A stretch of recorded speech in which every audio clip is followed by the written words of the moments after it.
Welcome to my new vlog my YouTube family. Hello friends, good morning, જય શ્રી કૃષ્ણ. કેમ છો બધા? મજામાં છો ને?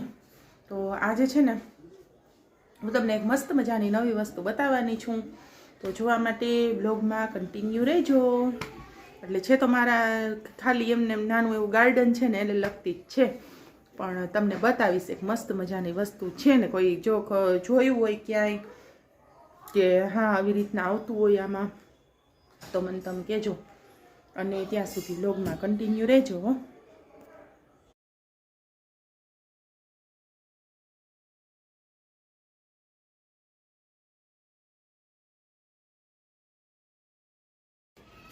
જો આજે આપણે બગીચાની મુલાકાત લઈ લઈએ આપણા. તો જો આ જાસૂદ વાવ્યું હતું ને એની કળી કેટલી મસ્ત થઈ ગઈ. પિંક કલરનું જાસૂદ છે, સરસ મજાનું. આપણી નાગરવેલ, આ લીમડો, અને આ નાગરવેલ મોટી જો એમાં સિંગુ આવી ને. આ સિંગુની બહુ કોમેન્ટ કરી હો અમે. મારી મમ્મી કે મૂળિયા છે. અમે મૂળિયા તો છે નહીં, છે તો સિંગ. પછી એને જરાક મસરીને તો જો અંદરથી દેખાયા બી, આવા બી નીકળ્યા. પછી તારણ કાઢ્યું કે કદાચ આમાંથી જ નાગરવેલ ઉગતી હોવી જોઈએ. જો આ બધી યા સિંગુ છે. કોઈ દી જોઈ જ સિંગુ તો મને કહેજો જરાક કોમેન્ટ કરીને કે આવી રીતની સિંગુ આવે છે નાગરવેલમાં, દેખાય ને. અલે ભાઈ, આ સિંગુની તો બહુ જાજી ઉપમા મળેલી હો આ નાગરવેલને. કોક કે કહાન કે મમ્મી ઈયળું છે, પછી મારી મમ્મી કે મૂળિયા છે, તો પ્રણવે તો વળી કંઈક બીજી જ ઉપમા દીધી હતી આને. પછી ખબર પડી કે ના ના, ખરેખર સિંગ જ છે ને એની અંદર ઝીણા ઝીણા રવાના દાણા જેવા બી આવ્યા છે. એ આમ હાથમાં મસળો ને તો સફેદ કલરના બી છે ને એ દેખાય એવું છે. તો આપણા મુગટ તુલસી જો કેવા સરસ થઈ ગયા છે. અને સૌથી મસ્ત આપણું આ ડ્રેગન ફ્રૂટ તો જે અવળું ને અવળું છે ને. અને સૌથી મસ્ત થયા હોય ને તો અજમાના પાન. આમ તો જો ભજીયા ખાવાનું મન થાય. અવડા હથેળી જેવડા પાન છે ને, મોટા મોટા. કોઈને ભજીયા કરો હોય ને તો અહીંથી પાન લઈ જાજો ને. પછી આ છે આપણા મુગટ તુલસી, એના પાન એ તમે જોઈ લ્યો કેવડા પાન છે ને. આમ જો કેવડું છે, મસ્ત મજાનું બની ગયું છે, સરસ. કેટલું ઘેરું છે જો છે ને. પછી આ જો નાગરવેલ ઝીણી કપૂરી પાનવાળી, એમાં કાંઈ નથી આવી સિંગ બિંગ, પણ આ જે મોટા પાન છે ને એ જો વેલે આમ ઊંચી ચડી ભીતમાં દેખાય. જો એટલી ઊંચી ચડેલી છે ને.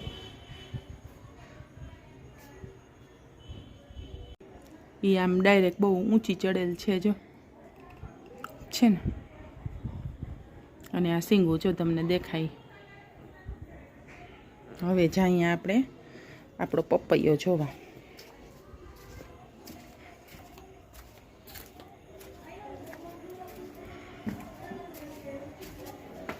તો જો પપૈયો કેટલો લાંબો થઈ ગયો છે ને. આ આપણો પપૈયો લાંબો થઈ ગયો છે, અને એમાં થોડો ઘણો ફાલે બેસી ગયો છે. તમને દેખાડવાની ટ્રાય કરવા. દેખાય જો આ છે ને એ નાનકડો પપૈયું છે, દેખાય ને એ એક. અને હજી એક બીજું એવું આવેલું છે, તમને બતાવું.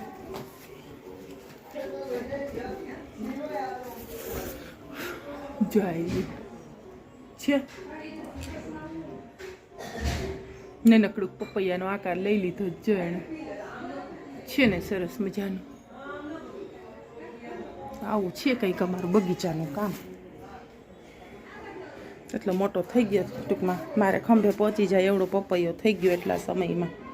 એટલો વૈધો જ જો. હમણાં પાણી પીવડાવ્યું. નીચે ફૂલ છોડ છે, એમાં ગુલાબી કલરના ફૂલ આવે છે. તો અહીંયા ગુલાબમાં નવી ડાળીઓ ફૂટી ગઈ જો. આ નવું ફૂટ્યું છે આખું. પછી આપણે રોજ પૂજા કરીને તુલસીજીની કુંડાની હાલત કેવી કરી છે એ જુઓ. અને તુલસીજી તો જુઓ એક જ ઓલા ઉપર આમ 3 ઉગ્યા છે. આમ જો કેટલા મસ્ત એના માંજર આવી ગયા છે ને. અને આ આપણી મની વેલ છે, એ હમણાં સુકાઈ ગઈ છે બિચારી, બહુ નથી થતી તડકાની. આવું આવું છે બધું છે ને. આજે એમ થયું કે તમને દેખાડું, હમણાં ઝાઝા ટાઈમથી આપણે આટલો મોટો સરસ વિકાસ થઈ ગયો છે ઝાડવાનો, બતાવ્યા નહોતા, બરોબર ને.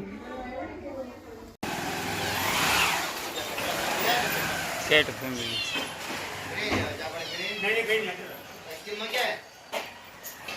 पाउंड में है स्कीम, 10 वाले बॉक्स में स्कीम है। पाउंड में स्कीम में पाउंड में क्या है? पाउंड में है ना 20 रुपए के ऊपर एक करती है।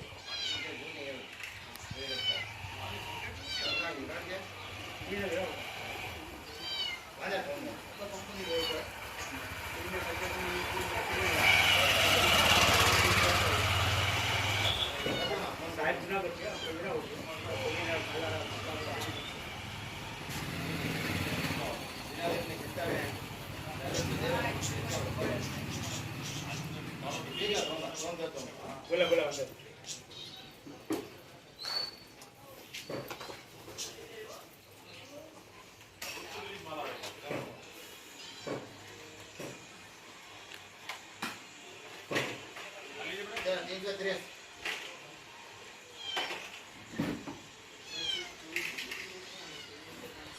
આને કંઈક તકલીફ એવું લાગે ત્યાંની મ્યાઉ મ્યાઉ કરે છે.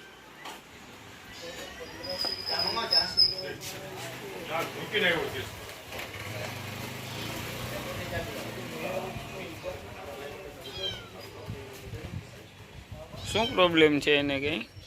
એટલે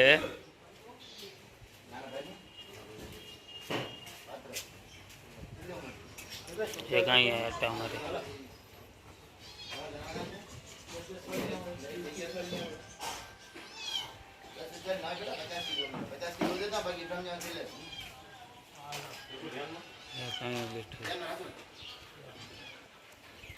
આ ત્યાંથી નીકળ્યું.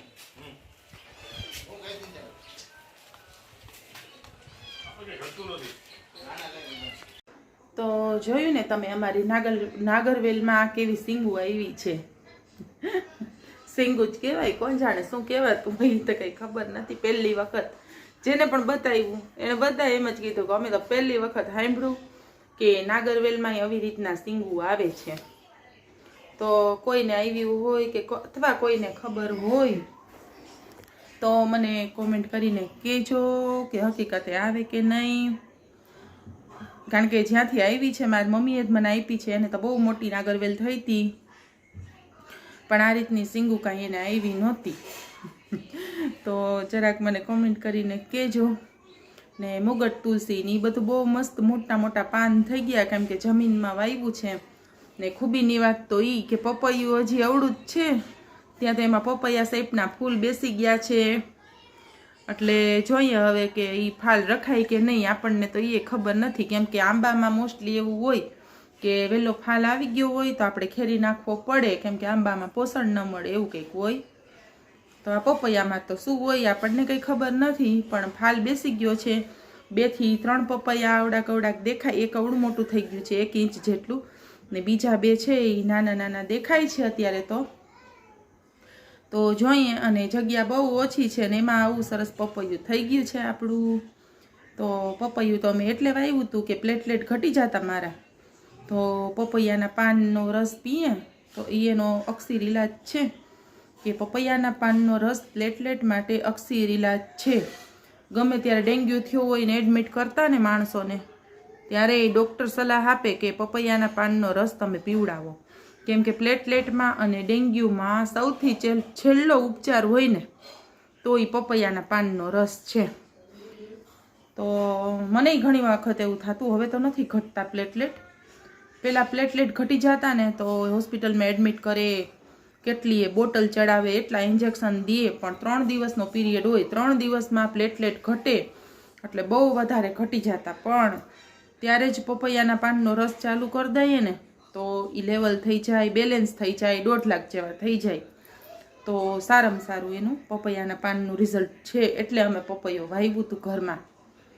એટલે ત્યાં તો હવે પાછું મોટા ક્યારા બાજુ વાવ્યું ને તો ન થયું, પણ કહાનભાઈએ અનાયાસે અહીંયા થોડુંક ખાડો નાનો એવો કરીને 2-3 બી એકારે નાખી દીધા તો સરસ પપૈયો થઈ ગયો છે. હવે તો થોડાક જ ટાઈમમાં આટલો મોટો થઈ ગયો છે. તો જોઈએ પપૈયો આવે જ કે નહીં, બાકી પાન તો આપણને કામ આવશે જ એના. એટલે એવું બધું છે. તો કોઈને આવી રીતના તકલીફ હોય તો પપૈયાના પાનનો રસ અચૂક પીવો. ને લોહીમાં કદાચ તાવ હોય તો એ પપૈયાના પાનનો રસ બહુ અક્ષીર કામ કરે છે. એટલે આપણી પાસે માહિતી હતી એ મેં તમને આપી છે. અને મારા પોતાનો અનુભવ છે, પપૈયાના પાનનો પીવા બહુ અઘરા છે. કેમ કે એની વાસે એટલી ભયંકર આવે અને કડવાશે એટલી હોય કે ગળેથી એ પાછો વળે. પણ આ તો દવા છે, દવામાં તો કોઈ એવો સ્વાદ ના હોય. અને બીજી ત્રીજી દવા ખાવી એના કરતાં આ કાંઈ નુકસાન તો ના કરે આપણે, બરોબર ને? તો આ સાથે જ મારા બ્લોગને કરું છું એન્ડ. જો બ્લોગ તમને પસંદ આવ્યો હોય તો લાઈક કરજો, શેર કરજો, અને ચેનલમાં નવા હોય તો ચેનલને સબસ્ક્રાઈબ કરજો. આવજો. જય શ્રી કૃષ્ણ.